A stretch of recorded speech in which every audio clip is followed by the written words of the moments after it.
Vamos seguir então? Antes de nós adentrarmos nos comentários do próximo estudo, com relação ainda ao estudo anterior, lembra que eu falei, olha, isso aqui são pontos, lembra que eu fiz um pontinho aqui? Aí você, quando lê a Escritura, muitas outras coisas vão chamar a sua atenção. Se você não ler a Escritura, você fica na superfície, né? Então, por exemplo, o Clóvis mostrou aqui, lembrou uma passagem de Êxodo, capítulo 19, verso 10 e 11. Quando o Senhor diz: disse também o Senhor a Moisés: vai ao povo e purifica-o hoje e amanhã. Lavem eles as suas vestes. Estejam prontos para o terceiro dia, porque no terceiro dia o Senhor, à vista de todo o povo, descerá sobre o monte Sinai. Né? Está mostrando a manifestação de Deus no terceiro dia. E nós já vimos na simbologia que o terceiro dia não tem como pensar diferente, é o terceiro milênio. Se você ler, você vai achar muitas, mas muitas expressões desse tipo. E quando você estiver orando, Deus vai te confirmando as coisas. Amém? Porque as coisas têm que ser confirmadas pelo Senhor. Não adianta você ficar com conjecturas. Não, eu acho, eu não acho. Mesmo não interessa o que nós achamos no Evangelho, não interessa o que achamos. Muita gente já morreu pelos seus achismos, né? Não interessa o que eu acho, eu tenho que saber o que Deus revela, o que Deus me disse. O que Deus me disse, isso é a verdade. O que eu penso, o que eu acho, não é a verdade. Ah, eu sou inteligente, eu sou estudado, eu fiz 10 faculdades. E daí? Jesus não fez nenhuma. Pedro não fez nenhuma. Então, o problema são os achismos, né? Vou escrever essa palavra, existe no dicionário? Não sei não. Mas nós entendemos, né? Os achismos não interessam. Hoje as pessoas estão perdendo o mover de Deus porque acham que Deus não poderia agir daquela maneira. Muita gente já disse assim para mim: não, eu gosto da sua pregação, mas eu não concordo que você fala mal das igrejas. Então, eu não concordo. Não está dizendo que Deus disse para ela ou deixou de dizer. Ela está dizendo: eu não concordo que você fala mal das igrejas. Então, é ela que não concorda, é um problema dela. E eu digo assim: já orou para saber o que Deus pensa do que eu prego? Não, eu não concordo. Não é certo falar mal das igrejas. É mesmo? Em toda a história de Israel, todos os profetas que foram levantados por Deus foi para chicotear o seu próprio povo. Não foi? Ah, foi. Ezequiel, Isaías, Jeremias e etc. Neemias repreendeu. O povo de Deus sempre foi digno de repreensão, porque Deus corrige o que ama, açoita o que tem por filho. Então eu hoje sou voz de restauração, não só no Brasil, no mundo. Estamos com pessoas fazendo a obra na Alemanha, na África e por aí afora, Japão. Tem gente fazendo a obra de maneira incrível. Eu estou mandando material do ministério para tudo que é canto, para pessoas que estão lá duplicando e distribuindo. Tem um filho de japonês que daqui do Brasil ele foi para o Japão. Esqueci o nome do homem, não sei o que, Tabata, um nome assim complicado, como sempre, né, de japonês. E ele pegou o material do nosso ministério, está duplicando e está distribuindo dentro das comunidades, como é que chama? Brasileiras, né? O povo brasileiro lá que fala português, ele está distribuindo. Lá no Japão ele está fazendo essa obra. Temos uma pessoa na Alemanha que tem contato de pessoas em vários outros países. Mandei material para ela e ela está mandando para os outros países. Então, o nosso ministério não é um ministério local, o nosso ministério é mundial. E eu nunca saí do alto desse morro. Muita gente está preocupada em viajar para cá, viajar para lá. Jesus não precisa pegar a barquinha e atravessar para lugar nenhum. Jesus não precisa viajar. Então, meu irmão, como eu li o texto aí, você vai descobrir coisas. O problema das pessoas não aceitarem certas visões é por causa dos seus achismos. Não, eu acho, eu penso. Tá, mas e aí a revelação de Cristo? Onde ela fica? A Bíblia não me chama uma conversão. Conversão não significa, eu penso que significa isso, ó. Troca de valores e opiniões. Não é isso que é? Se eu já tivesse os mesmos valores que o Evangelho propõe e tivesse a mesma opinião que o Evangelho me chama a ter, se eu já tivesse isso, eu poderia dizer que me converti? Não, eu já pensava assim. Não, Jesus pregou o Evangelho. Não, eu já pensava assim, eu já vivia o Evangelho.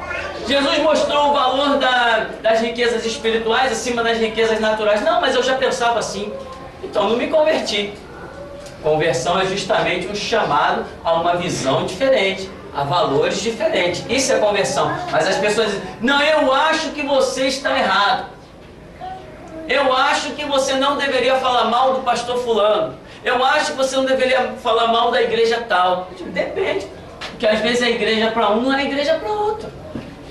Seja como for, aquilo que Jesus me disser, aquilo que eu acreditar que ouvi de Jesus, escandalize meio mundo ou o mundo inteiro. Vai ser isso que eu vou pregar. E eu estou de pé. Só tem uma maneira de eu não pregar. É não ficar mais de pé.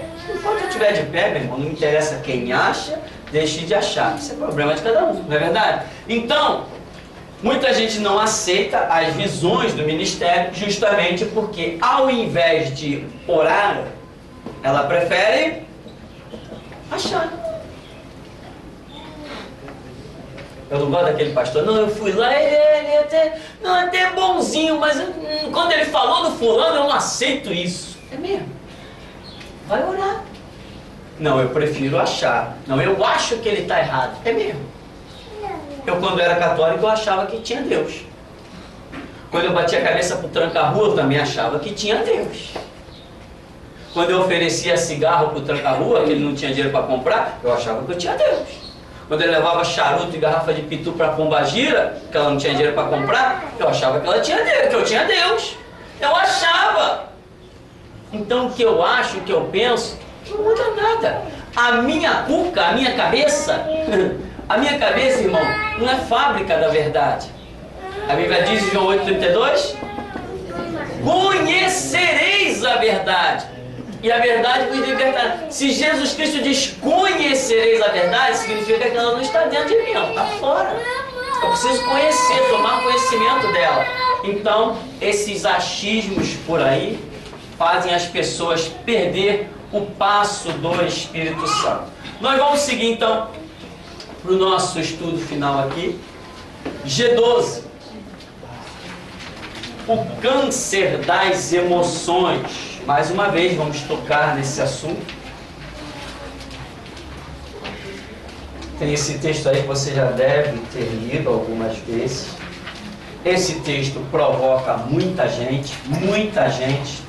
Uma vez eu recebi um e-mail e a pessoa simplesmente ela usou todo o seu vocabulário da pior espécie. Quem é você?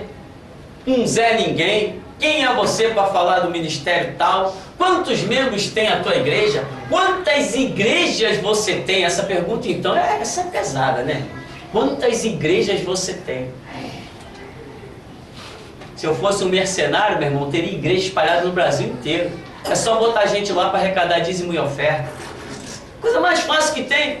Um monte de gente por aí está querendo assumir. Ó, irmão, vou te consagrar, a partir de hoje você vai ser o pastor. Vai lá e arrecada dízimo e oferta e traz para mim. Isso aí, meu irmão.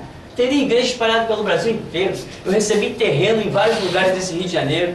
Recebi propostas em outros estados. Não vou. Por quê? Porque eu aprendi que é melhor obedecer do que sacrificar. Estou muito bem no alto do morro, estou alcançando pessoas lá do outro lado do Pacífico. Estou muito bem aqui. Se Jesus me mandar sair, eu saio. Se ele me mandar ficar, eu fico. Né? E olha o que estamos construindo aí. Uma obra que sei lá quantos mil vai dar. Depois eu digo para você quantos mil deu isso aí. Não estamos fazendo campanha, não estamos fazendo corrente, estamos colocando melhor material. Estamos trabalhando para quê? Para que pessoas possam chegar ali e estudar. Então, Esse estudo aqui, eu recebi um e-mail de uma mulher, onde a mulher, como a gente costuma dizer, descascou tudo que tinha direito. Eu falei assim, não vou perder tempo. Deletei. Passou-se mais ou menos uns 6 meses. Aí quando eu abro a caixa de e-mail, depois de vasculhar um monte, lá tá o dela de novo. Eu falei, essa mulher de novo? Abri. Pastor, me desculpe, me perdoe, eu falei isso, eu falei aquilo outro, mas agora eu vi que é verdade as suas palavras e tal, eu estou traumatizada, eu estou problemática, a minha filha e não sei quem. Eu falei, ah é? Porque é o tal do achar, né? Eu acho, não, porque antes era assim, eu fui no G12, eu fui abençoada, eu fui liberta, eu fui isso, eu fui aquilo outro. Aí depois, não, eu pensei que tinha sido liberta, eu pensei isso, eu pensei aquilo, eu pensei aquilo outro. Irmão, Jesus Cristo só liberta uma alma pelo poder da sua palavra. Durante 3 anos de ministério de Jesus, apesar dos sinais que ele deixou, a grande herança que ele nos deixou foi a sua palavra. Em Mateus capítulo 4, quando ele resiste ao diabo, ele resiste dizendo o quê? Está escrito, está escrito, está escrito. Então essa é a grande herança de Jesus Cristo para nós, a sua palavra. Não adianta a pessoa dizer que foi lá no G12, que chorou, que se emocionou. Meu irmão, quer ver pessoas chorando e emocionada? Vai ali, ó, no cemitério do Caju, tem um monte de gente ali chorando emocionada, que perdeu um ente querido, perdeu um filho. Desde quando as minhas lágrimas são sinônimos de que eu tive um encontro com Deus? Não, eu chorei muito, eu encontrei um jovem aqui de baixo, que era presbítero da Assembleia. Não, que eu fui no G12 e eu chorei demais. Eu falei assim, e daí que você chorou, meu amigo? Todo mundo tem a capacidade de chorar. Houve uma notícia triste, mexe as suas emoções.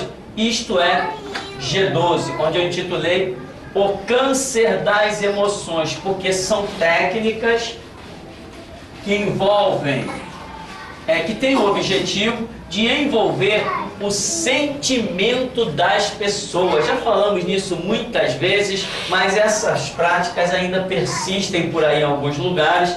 Inclusive pessoas que antes tinham entendido a malignidade contida nessas técnicas do chamado G12, agora estão se rendendo a essas práticas. Por quê? Porque viram que mexe com a emoção das pessoas, acaba levando gente para dentro da igreja, e para eles o que interessa é quantidade, o que interessa é ofertas. Não é o nosso caso.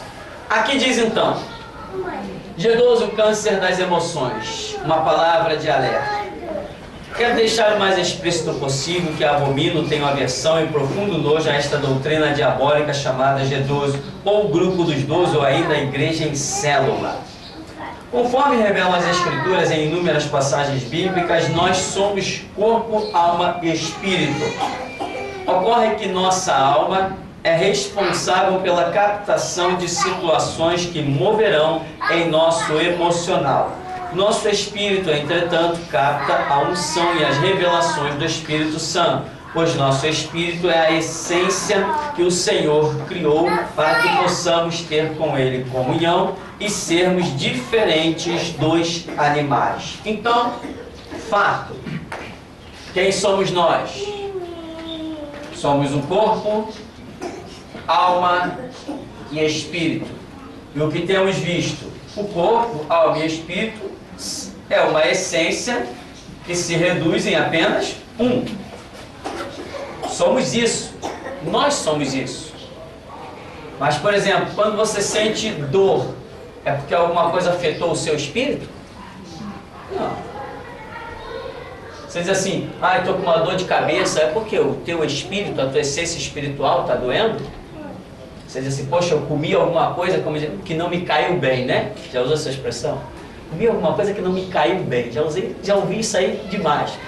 Estou com uma dor de estômago. É o seu espírito, é a sua alma que está doendo? Não. Então você já começa a detectar que o seu corpo tem reações diferentes. Quando você ouve uma notícia triste, Você vem chegando feliz da vida, alguém diz assim, olha, teu tataravô morreu, você leva aquele choque terrível, começa a chorar. Seu corpo foi ferido? Alguém bateu em você para você estar chorando? Mas aquela notícia te afetou e você começa a chorar. O que foi atingido? A sua alma. Não foi o seu corpo. Aqui no Espírito estão, como a Bíblia até diz em Romanos, o quê? 8, que o Espírito Santo, 16. O Espírito Santo testifica com o nosso Espírito. Então o Espírito Santo troca as figurinhas dele com o nosso Espírito. Então nós detectamos que há uma reação diferente no nosso corpo, na nossa alma, e que o nosso Espírito é a sede da ação do Espírito Santo, ou como alguns costumam dizer, muito bem dito, inclusive, que o nosso Espírito é um depósito das revelações de Deus. Uma vez eu vi um pastor pregando, e ele estava pregando, e de repente ele ficou meio perdido, ele disse assim, porque o nosso Espírito é um... Ele ficou completamente perdido em cima do palco, do púlpito. Aí naquele instante, de repente, ele disse, depósito. Eu falei assim, eu virei para o irmão que estava do meu lado e falei assim, essa palavra veio do alto. E ele disse, o nosso Espírito é um depósito do Espírito Santo.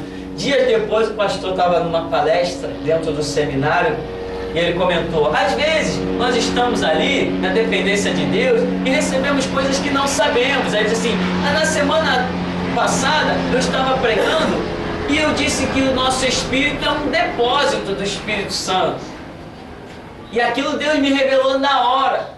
Eu falei assim, bem que eu tinha percebido que aquela palavra saiu de uma forma diferente. Então, aqui no nosso Espírito é onde ficam armazenadas as coisas de Deus. Não quer dizer que elas não se derramem também na nossa alma, porque alma e espírito são indivisíveis, a não ser pelo poder da palavra de Deus, e juntamente com o corpo. Porém, o que acontece? A sua alma e espírito é muito mais inseparável do que a essência do corpo. Pois nós sabemos que existem arrebatamentos em que o corpo permanece num lugar e a essência espiritual, que é alma e espírito, pode sair e ir até outras nações. A Bíblia mostra isso com o profeta Daniel, mostra isso com o apóstolo João, mostra isso com o apóstolo Paulo. E mostra isso, imagino eu, com tantos outros que me fogem à memória, e muitas experiências pessoais eu tive, inclusive eu mesmo cheguei a ter uma experiência dessa em que eu fui arrebatado, né? A gente chama arrebatado, na verdade não é bem arrebatado, mas não tem outro nome, a gente usa esse mesmo. Em que os teus sentidos, a tua essência espiritual, ela sai do corpo e você pode observar coisas que naturalmente neste corpo você não poderia, né? Você pode ir a lugares que naturalmente no corpo você não poderia. Então isso é uma ação do poder de Deus. O que acontece com as práticas chamadas G12? Assim como eu estou te dizendo que quando você recebe uma notícia triste, você chora, e a gente costuma dizer que você chora de emoção, e eu disse que esta notícia triste não atingiu o seu corpo, ela atingiu a sua alma. O G12, que eu intitulei Câncer das Emoções, porque corrói o sentimento das pessoas, são práticas desenvolvidas especificamente para atingir a sede dos sentimentos do ser humano, que é a alma. Então tem fundo musical, tem fotografias, tem cortejos, né, recepções especiais, fogos de artifício. A pessoa fica numa sala sozinha, dizem eles que é para meditação, aí lá está o slide passando de Jesus na cruz, aquele sangue pingando, tudo para atingir a alma. E a pessoa chora, chora, chora, chora, depois sai daquele lugar dizendo: tive um encontro com Deus. Só se for com um Deus chamado diabo. Só se for esse Deus que Paulo chama de Deus desse século. A pessoa sai dali com as suas emoções completamente reviradas, sem nenhum sentido. São bombardeadas por música, por fotografia, tem que desligar o celular, tem que ficar incomunicável durante... Tem os encontros aí que duram 3 dias. Claro que isso aqui tem o seu custo. Outro problema, se é bênção de Deus, por que tem que haver um custo se a Bíblia diz de graça recebeste e de graça dai? Por que tem que haver um custo? Agora houve um encontro do G12 aí, esqueci o estado, e foi R$150. Isso, pelo que eu estou sabendo, está barato, né? R$150 para as pessoas participar desses encontros, dessas igrejas que aderiram a essa doutrina chamada G12. Então, a pessoa tem os seus sentimentos revirados, chora, grita, lamenta, planteia todas as lágrimas e ainda tem uma lavagem cerebral que durante todo o período do encontro tem uma palavra-chave lá que o líder menciona e diz: irmãos, o encontro é... O encontro é... Você já foi, né? O encontro é tremendo. Aí é 3 dias o camarada repetindo isso. Parece Hare Krishna, né? Já viu a doutrina do Hare Krishna? O camarada tem que passar não sei quantas vezes por dia ele tem que mencionar um negocinho lá, um cântico do Hare Krishna. Quem já foi Hare Krishna aqui? Ninguém? Ninguém, né? Ninguém vendeu incenso aí, não? Então, é tremendo, é tremendo. Aí quando o camarada sai de dentro do encontro do G12, meio abestalhado, me desculpe se você já foi lá, mas é meio abestalhado. E aí, irmão, como é que é lá? Não, é tremendo. Mas, não, irmão, não posso falar não, é tremendo. O cara está completamente anestesiado, traumatizado, problemático. Não, se você quiser saber, você tem que ir, porque é tremendo. É mesmo. Eu participei de uma igreja onde eu fui pastor auxiliar e o pastor principal foi lá, levou 1/3 da igreja, coincidência. 1/3 da igreja ele levou para o tal encontro. Aí voltou os irmãos lá, né? Mas, poxa, irmão, e aí? Foi lá no encontro, lá no congresso e tal? Fui, poxa, mas ó, não posso falar, é tremendo. Não posso falar. Falei, aí já tem coisa errada, né? Já tem muita coisa. Aí eu fui, e aí, irmão, como é que ela... Não, é tremendo, você tem que ir para ver. Mas como é que é? Não, não posso falar, é tremendo. Eu falei... Aí daqui a pouco o pastor principal queria me convencer a ir no encontro do G12. Eu cheguei para ele e falei assim: senta aí, meu amigo. Irmão, eu sei que fui assim a carinha de bobo, mas sei não, sou muito bobo não. Falei assim: vem cá, você está achando que lá nesse encontro do G12 você tem algo para me mostrar mais importante do que tem aqui? O que você tem lá no G12 é maior do que isso aqui? Não, não, então eu fico com isso aqui, eu não quero saber de encontro de G12. Os caras desenvolvem um monte de técnica, um monte de sala pré-montada, um monte de baboseira, depois vem dizer que dentro da igreja, convivendo com a Bíblia, apostando a vida em Cristo Jesus, eles têm algo maior para me mostrar. Eu duvido. Duvido, irmão. Não tem, meu irmão. Não tem, foi isso que eu disse. Senta aí, cara. Você está querendo me dizer que lá no G12 tu tem algo maior para me mostrar do que a Bíblia? Não, não, mas é tremendo, é tremendo. Tá bom, que seja tremendo, mas não é mais tremendo que a Bíblia. Eu conheço o sangue de Cristo, eu estou disposto a dar minha vida por Ele. Não tem algo mais importante para me mostrar que isso? Então me deixa quieto. Não deu outra. Dentro de poucos meses, Deus virou para mim e disse assim: sai disso. Eu saí fora, vim fundar a Geração Jesus Cristo. Ele ficou lá, aceitou a proposta do cara do G12, fechou a igreja e pronto, hoje está todo mundo desviado. A família dele, inclusive. E ele abandonou, perdeu o ministério, era um pastor com promessas, perdeu o ministério, hoje tem o seu empreguinho aí na sociedade. Mas perdeu o ministério, o que se compara a isso? Eu prefiro a morte. Então, meu irmão, se alguém tiver uma proposta para te fazer, você tem que chegar, pegar a Bíblia e dizer assim: o que estão me apresentando é maior do que isso aqui? que o sangue de Cristo, que a palavra do testemunho? Não, então eu continuo com isso aqui. Nada é maior que isso. Isso é o que acontece no G12, né? Tenta mexer com as emoções, tenta mexer com a curiosidade. Você tem que pagar para ir nos encontros, aí chega lá, sim, uma coisa que acontece no G12, regressão. Aí é pegar pesado. É o Freud. Como é que escreve Freud, hein? Quem sabe aí? FR? O D. FR? Inverti aqui. FRE, o D. Já viu, né, irmão? Pedir psicologia, eu entendo pra caramba.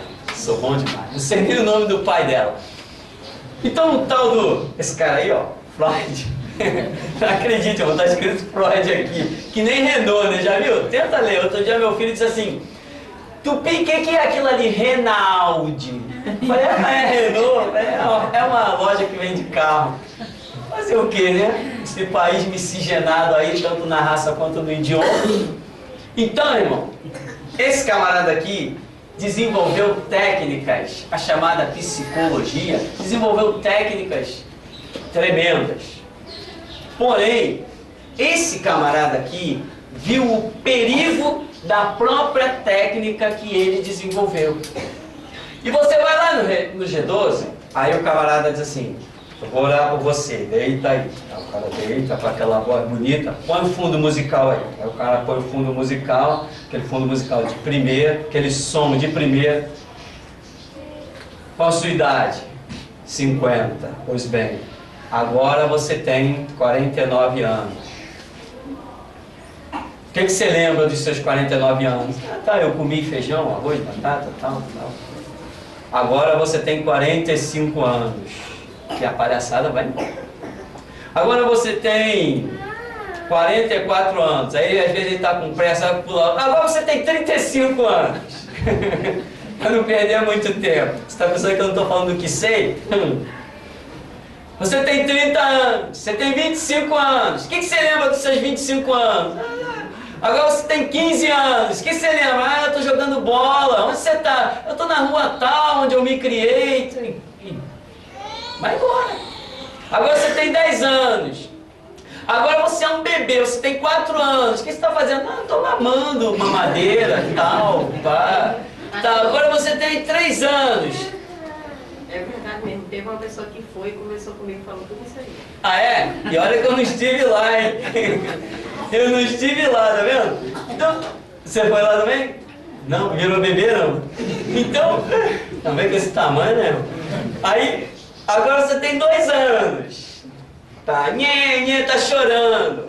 A mamãe me bateu. Irmão, você tem 1 ano. Tá, agora você tá com 9 meses dentro da barriga da sua mãe. Agora você é Você está no momento da concepção. Misericórdia. Agora você vai ser concebido e quando você for voltar, você vai voltar sem nenhum trauma, sem nenhuma enfermidade, e toma-lhe baboseira. E tem crente que acha que eu tenho que ficar calado com essas palhaçadas dentro da igreja evangélica. Se eu ficar calado, eu morro sufocado, meu irmão. Vou morrer que nem Tiradentes, numa forca. Não dá. É muita palhaçada. É muita baboseira. Gostem eles ou não. Se puder me matar, que mata. Se não puder matar, vai ouvir. Aí, técnica de regressão, leva o camarada até o ventre. Qualquer dia vai ter crente fazendo técnica de regressão e querendo levar o outro camarada para depois do ventre, antes do ventre. Aí já vira logo reencarnação, né, irmão? Aproveita, vai, pega o embalo. Aí vai, o camarada, agora vamos voltar. Você tem 5 anos, você tem 6 anos, você tem 7 anos. Detalhe, eu tive um professor de ciência, um homem era um crânio, e ele estudava hipnotismo. Este professor, ele dizia para nós na 8ª série, caramba, minha mente está boa. Ele dizia: é possível o hipnotismo, desde que a pessoa queira se entregar. Então, a pessoa tinha que se entregar, aceitar ser hipnotizada. Se ela tivesse alguma reserva, não conseguiam hipnotizá-la. Então ele dizia, contava experiências da sessão de hipnotismo, e ele dizia, mesmo a pessoa hipnotizada, ela não faz aquilo que na realidade ela não gostaria de fazer. E ele contava algumas experiências, tipo, hipnotizaram um rapaz e colocaram ele com uma faca na mão. E colocaram outra pessoa lá e disseram, essa pessoa é a sua mãe. Vai lá e mata a sua mãe. E o camarada foi lá, quando ele chegou perto, ele acordou. Ele, que isso? Não? Matar minha mãe? O que está acontecendo? E viu-se que mesmo uma pessoa hipnotizada não conseguiam fazer ela realizar algo que ela não gostaria de realizar. Então, a pessoa tinha que ter uma entrega total para ser hipnotizada, mas mesmo assim ela não iria realizar aquilo que ela não gostaria de realmente realizar. Era o que contava esse professor que cá entre nós, irmão, tem professores que deixam saudade, né? E esse deixou. O homem era para lá de um professor. Ele ensinava coisas do dia a dia da vida com uma arte que ninguém gostava de perder a aula dele. Era uma ordem da diretoria que quem chegava atrasado não podia ir para a sala de aula, pois nós pulávamos muro, nós entrávamos pela janela, nós entrávamos pelo telhado, nós fazíamos qualquer coisa se chegasse atrasado na aula dele, porque a gente queria assistir a aula do homem. O homem era muito bom no que fazia. Então, o hipnotismo acontece quando a pessoa se entrega. É um detalhe. E aqui, nessas técnicas de regressão do G12, acaba entrando técnicas de hipnotismo. E muitas vezes o crente está ali com o coração muito sincero, ele acaba se entregando. E ele vai regredindo, porque Freud disse que a técnica de regressão é real, é uma realidade. Só que ele parou com as suas experiências, porque ele viu que poderia levar uma pessoa à regressão, sim, mas o retorno nem sempre era com o mesmo sucesso. Tinha aqui pessoas que no caminho do retorno da técnica de regressão, elas travavam, elas tinham problemas e resultado iam parar ficavam com mão sem movimento, perna sem movimento. Freud detectou essas coisas. O camarada que saiu com isso, o cara que era o crânio, era o pai, era o professor da história. Hoje nós temos um livro de Delcir, não sei de que, esqueci o nome do homem. Souza Lima. Eu acho que é isso, é. Ele escreveu um livro chamado G12. E tem um outro nome que me foge à memória. Ele botou G12... unção ou técnica de homens. Ele escreveu alguma coisa assim que me foge à memória. Eu li esse livro. E ele conta, nesse livro seu, dos vários contatos que ele teve com pessoas que ficaram, inclusive, em cadeira de rodas. Algumas, depois de um bom tempo, se recuperaram, voltaram a andar normalmente. Outras está escrito no livro dele, que é um professor de um seminário lá em Niterói, está escrito que permaneceram lá problemáticas. Eu recebi um e-mail de uma pessoa que depois de ler o artigo na internet, ela disse para mim, pastor, é verdade o que você escreveu, só que esse estudo para mim chegou um pouco tarde, porque eu já passei por essa maldição. E agora, pastor, eu não posso nem frequentar uma igreja, porque basta eu ouvir um dos hinos que foram usados lá dentro daquela maldição, que eu caio em pranto descontroladamente, não consigo mais conter as minhas emoções. O que eu faço, pastor? Vai para os pés do Senhor. Amém? Põe a boca no pó, talvez haja esperança. Agora, Foram muitos e-mails que eu recebi, alguns com aqueles elogios maravilhosos, né, que você sabe bem, mas outros felizmente, mostrando que realmente o estudo, o alerta era valioso. Então, G12 faz o quê? Mexe com as emoções das pessoas, e quando se trata de mexer com emoções, é coisa muito perigosa. Você já viu que tem aquelas pessoas mais nervosas, que quando tem uma notícia trágica para dar à pessoa, as pessoas dizem assim, caramba, como é que vai dar essa notícia para fulano? O outro chega assim, ó, tua mãe morreu, cara, legal, tá, depois do futebol vamos no enterro. Tá nem aí. A emoção dele é diferente. Tem outros que se disser, tua mãe morreu, acabou, meu irmão.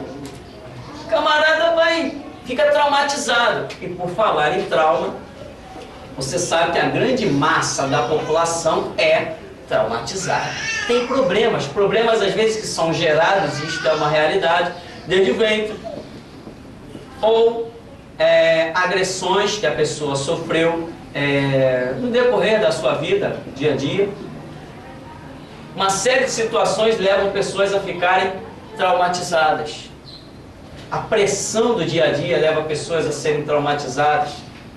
E o que acontece? Uma pessoa dessa que tem trauma, quando ela bate no G12, meu irmão, aí juntou a fome com a vontade de comer. Aí é terrível.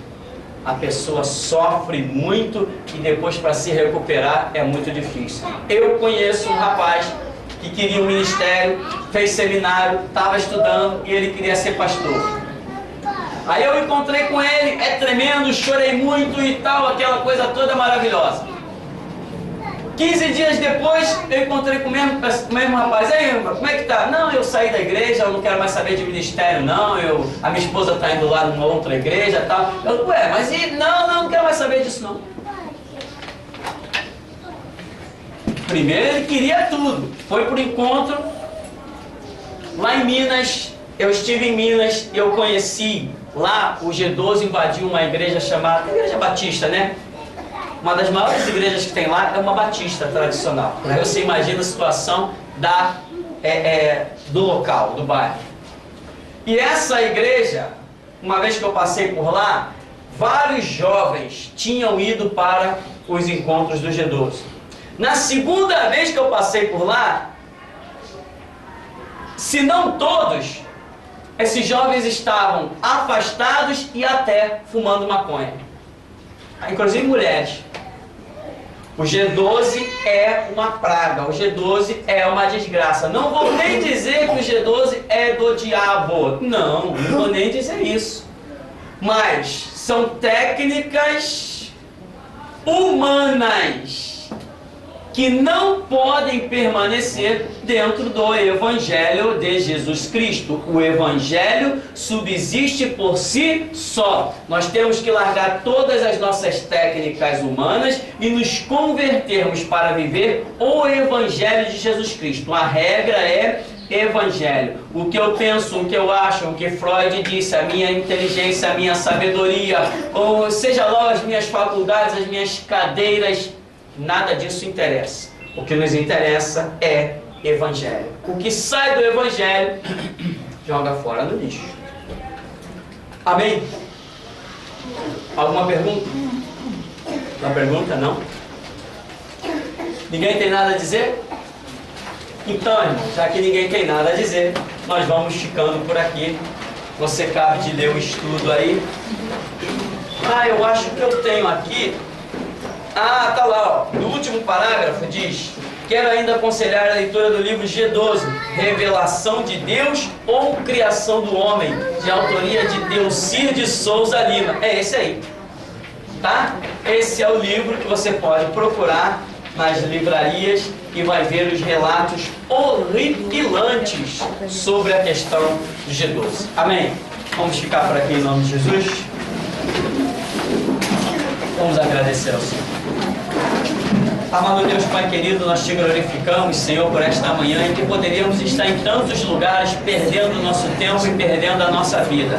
Mas aqui estamos, Senhor, para que o Senhor, por misericórdia, nos revele a sua vontade, nos mostre, ó Deus, a verdade que devemos andar, nos inspire, ó Deus, nos impulsione, mostre, Senhor, se verdadeiramente estamos no caminho da luz ou das trevas, ó Deus, da verdade ou da mentira. E nós, eis o nosso clamor coletivo, a nossa súplica. Sonda-nos, ó Deus, vê se há em nós algum caminho mau e guia-nos pelo caminho eterno. Porque nós queremos viver e, se preciso for, morrer pelo teu sacrifício, pelo teu sangue, pela tua palavra, e não por outras coisas que são passageiras. Por isso, Deus, dá-nos graça, renova as nossas forças e cumpre em nós o teu querer, seja ele qual for, algemas, cadeias, prisões ou a própria morte, porque o viver é Cristo e o morrer é lucro. Assim nos despede com a tua graça, com a tua bênção, em teu santo nome, Jesus. Amém. Amém, irmãos. Vamos em paz em nome de Jesus.